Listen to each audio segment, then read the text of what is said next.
자전거 장르를 왜 그래블로 지었을까요? 자갈은 보통 임도에 깔아놓죠.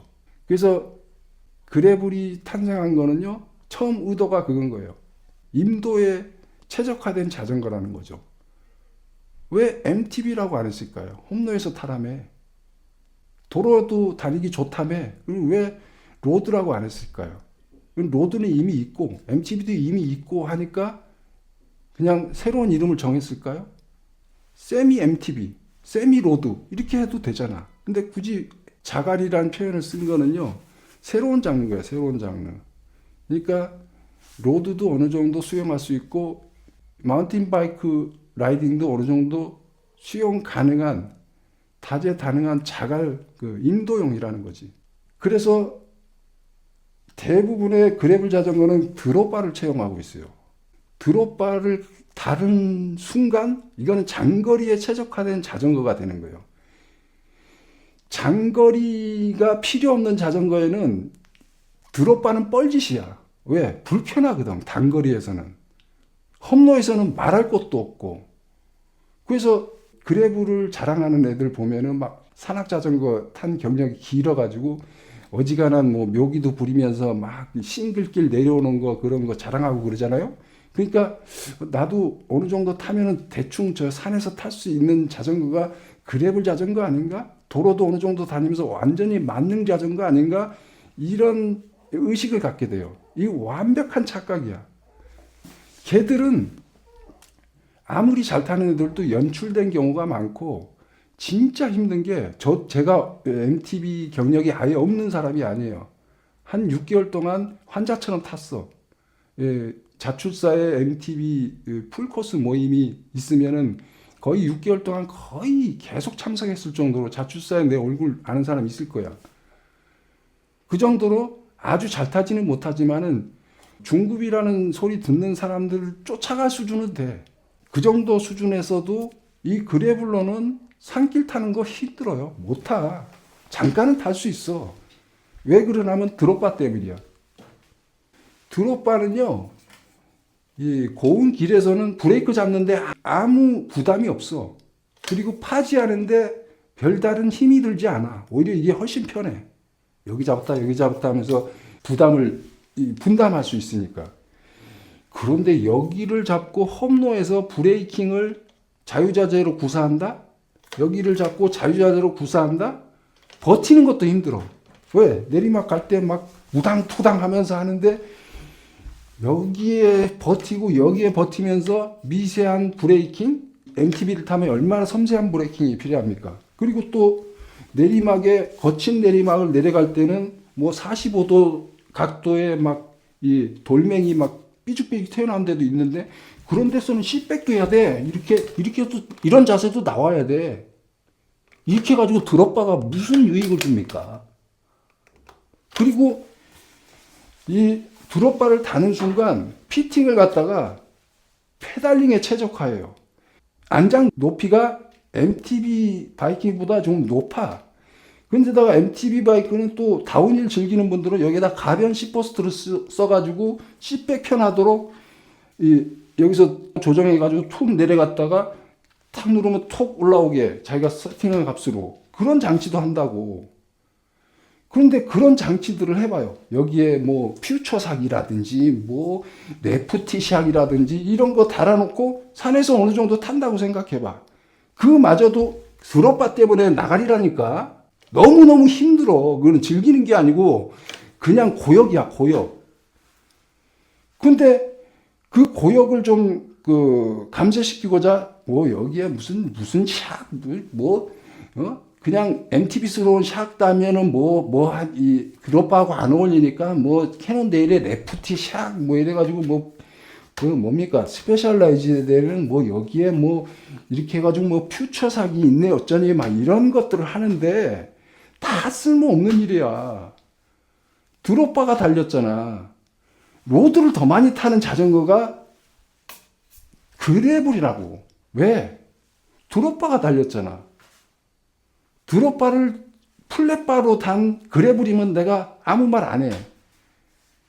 임도 비중이 훨씬 높기 때문에. 산길 비중이 훨씬 높기 때문에. 한국에 그렇게 그런 비중으로 자전거를 탈 수 있는 지형인가요? 대부분 도로가 다 마련되어 있고 도로 가다 보면은 저쪽으로 가면은 좀 예쁠 것 같아. 그런데 포장이 안 돼 있네. 로드는 거기 못 가. 그래서 그냥 도로로 가다는데 아쉬워. 그럴 때 거기를 부담 없이 갈 수 있는 정도의 자전거 컨셉이 그래블 자전거라고요. 그 이상을 바라면은 피곤해진다고. 이 아무 기능이 없는 그 프레임으로도요. 웬만한 임도는 그냥 충분해. 대부분이 라이딩 비중이 도로인데 그러한 뭐 레프티샥, 뭐 퓨처샥 이런 거 있으면은 돈 더 쓴 것이 오히려 라이딩에 방해가 되는 측면이기 때문에 아무런 메커니즘이 없는 그냥 생 프레임이 가장 좋은 거예요. 물론 저 아메리카 대륙이라든지 뭐 저기 유럽 대륙이라든지 특정 부분 뭐 그런 데는 뭐 끝없이 평야가 펼쳐지고 비포장길도 많지 않습니까? 그런 데에서는 샥 달만하지. 근데 한국에는 그런 데 없어. 도로가 훨씬 비중이 높고 그래브를 탄생 장르에 맞게 탈 수 있는 지형이 오히려 한국 지형이야. 내가 평소에 가고 싶었는데 로드라서 힘들어서 못 가던 길을 갈 수 있게 해주는 거거든. 그러니까 산악 자전거가 아니라니까. MTB 아니야. 그래블이야. 로드 아니야. 그래블이야. 임도에 최적화된 자전거라는 얘기인 거지. 임도 최적화도 아니지. 왜? 임도에서 쌩쌩 달리려면 뭐가 중요한가 하면 그립이 중요해. 그립이. 그립이 중요하려고 하면은 타이어가 두꺼워야 돼. 깍두기여야 돼. 공기압이 낮아야 돼. 그러면 깍두기에 두꺼운 거 끼고 가다가 도로 나왔어. 웅웅거리면서 도로 가. 그러면 이제 또 아이고 공기가 부족한가? 펌프질 하겠지. 펌프 가지고 다니면서. 그래서 이제 임도 나왔네? 그러면 바람 좀 빼. 그렇게 해가지고 또 타고. 또 나오면 또 바람 넣고. 이거 MTB에서도 잘 안 하는 짓이야. 그런 일이 더 빈번하게 일어날 가능성이 큰 장르가 그래블인데 그렇게 합니까? 그러니까 적당히 도로에서도 달려주고 임도에서도 조금 불편한 감수하면서 탈 수 있는 타이어 상태로 타는 거야. 왜 같은 고바이라도 도로에서는 쉬운데 험로에서는 어려운가요? 험로잖아. 계속 그립을 잃어. 내가 힘을 주면 대부분 그립을 잃은 상태에서 페달링이 되기 때문에 힘은 힘대로 쓰고 동력으로 다 전환이 안 되기 때문에 그립이 최적화된 깍두기 이만한 거를 이렇게 박아야만 산길을 탈 수 있다고. 그러니까 그래블로는 안 된다고. 그리고 이게 다운힐 할 때 여기서 다 받아내야 돼. 샥을 받아낼 것을 내 상체가 다 받아내야 돼. 상하체가. 잠깐 할 수 있다고 내가 말씀드렸죠? 한두 번 가가지고 그 개고생하고 나면은 그래블로 상 간다는 소리 안 해요. 자기가 잘 타는 거 자랑하려고 유튜브에 찍어서 올리려고 하는 그런 목적을 가진 사람 아닌 이상은 안 가. 내가 산에서 그래블 만난 적이 없어. 만난 적이. 물론 제가 소도시에 살아서 그럴 수도 있습니다만. 저는 산에 올라가면은 대부분 끌바해. 그러니까 그래블은 뭐 퓨처삭이니 뭐니 그런 꼴값 떨어가지고 막 900만 원, 800만 원 이렇게 주고 사봐야 계륵이 된단 말이야. 그건 MTB도 아니고 로드도 아니야.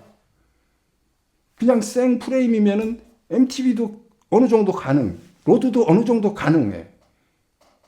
근데 그걸 완전히 산악자전거 형태로 만들어 놓고 드롭바에 고문당한다고. 그러니까 그래블 자전거를 플랫바로 해고 샥을 할 바에야 그냥 MTB 타지 뭐하려고. 그래서 의미 없다는 얘기야. 그래블은 도로 가다가 가고 싶은 임도가 나타났는데 그걸 참지 않아도 된다. 임도도 통과할 수 있다.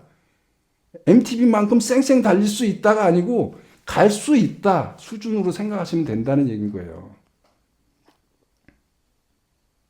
뭐 레프티샥 있더라도 도로에서 그렇게 힘들지 않다. 뭐 퓨처삭 도로에서는 잘 작동 안 된다. 아니 도로에서 조금이라도 힘 손실 줄이려고 프레임 강성을 따지는 게 로드 계열이에요. 자전거예요. 근데 프레임을 끊어가지고 유격을 준 자전거에 전혀 그런 게 도로에서는 없다? 완벽하게 샷 기능을 잠글 수 있는 기능이 있다? 불가능합니다. 그리고 그런 메커니즘이 많이 들어가면 들어갈수록 내구성이 떨어져. 기능이 들어갔잖아. 거기 유격이 있잖아. 움직이잖아. 그러니까 정비해 줄 것도 많아지고 내구성도 그냥 생짜보다는 떨어질 수밖에 없어. 신경도 더 많이 쓰이고. 무게가 무거워지는 거는 두말하면 잔소리고. 물론 돈 쓰면은 그런 장치를 하고도 비슷한 무게 나올 수 있어. 그만큼 돈 2배, 3배를 써야 돼. 내가 그런 얘기를 하는 겁니다. 그렇게 쓸 바에 MTB, 로드 이렇게 따로따로 구비하는 게 100번 낫다는 거지. 그러니까 이것도 어느 정도, 저것도 어느 정도. 막 잘하지는 못해도 어느 정도는 해줄 수 있는 것을 원하는 사람이 선택하는 게 그래블 자전거예요. 그래가지고 내가 제약 없이 즐길 수 있는 자전거이기 때문에 그래블이 가장 재미를 느낄 수 있는 유형이 따로 있다는 얘기인 거지.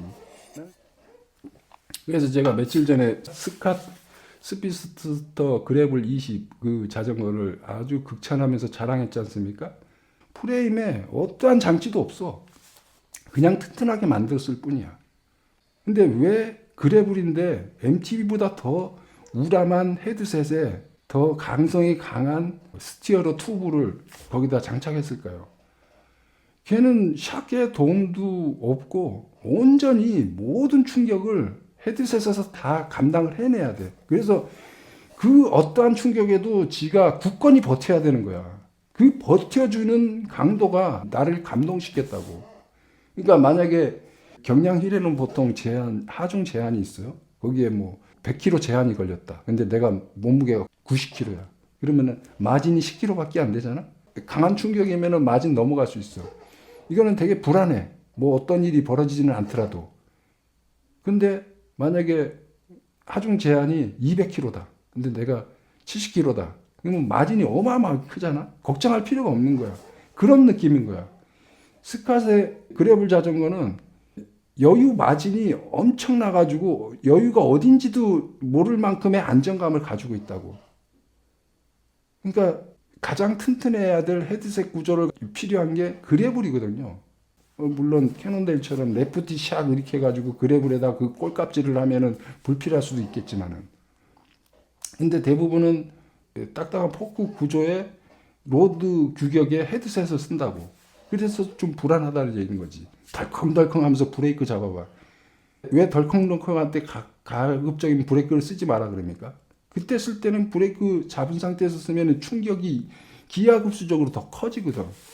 그래서 이 떴다가 그립을 잃었을 때 충격 때문에 실수로 브레이크를 더 세게 잡았다. 해필이면 이렇게 고바위가 세다. 내리막이다. 그립이 잡히는 순간 앞바퀴가 락이 걸려있는 상태니까 그냥 덤블링 해가지고 절벽으로 떨어질 수가 있다는 거야. 그래서 이런 세밀한 브레이킹이 필요한 게 산악자전거예요. 근데 이 드롭바에 달린 브레이크를 그렇게 자유자재로 쓸 수 있습니까? 저기서 그 충격을 버텨내는 것도 버거워. 그래서 다시 한번 말씀드리지만 변태들은 할 수 있어. 고수들은 할 수 있어. 그것도 할 수 있다 수준이지 그걸로 MTB만큼 즐길 수 있는 사람은 없어요. 유튜브에 보면 로드로도 막 산에서 다운이라고 그러잖아. 연출이야. 그때 보여줄 때만 하지. 자기 혼자 그 산악자전거 다운이라러 갈 때 로드 가지고 갈까요? 풀샥 다운힐 자전거 가져가. 요새는 전기 자전거로 어필도 쉽게 하게 다운힐 자전거들이 대부분 전기화돼 있어.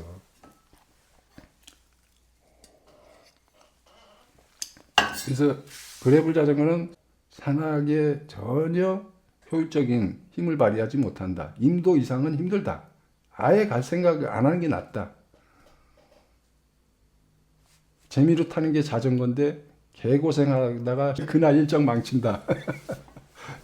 그런 얘기를 하고 싶은 거예요. 험로가 많은 지방에 사는 분들, 저같이 이렇게 소도시에 살고 조금만 나가도 비포장을 섞지 않으면은 되게 비효율적인 라이딩이 되는 그런 환경에 있는 사람들한테 최적인 자전거가 그래블 자전거예요. 그러니까 로드 자전거예요, 로드 자전거.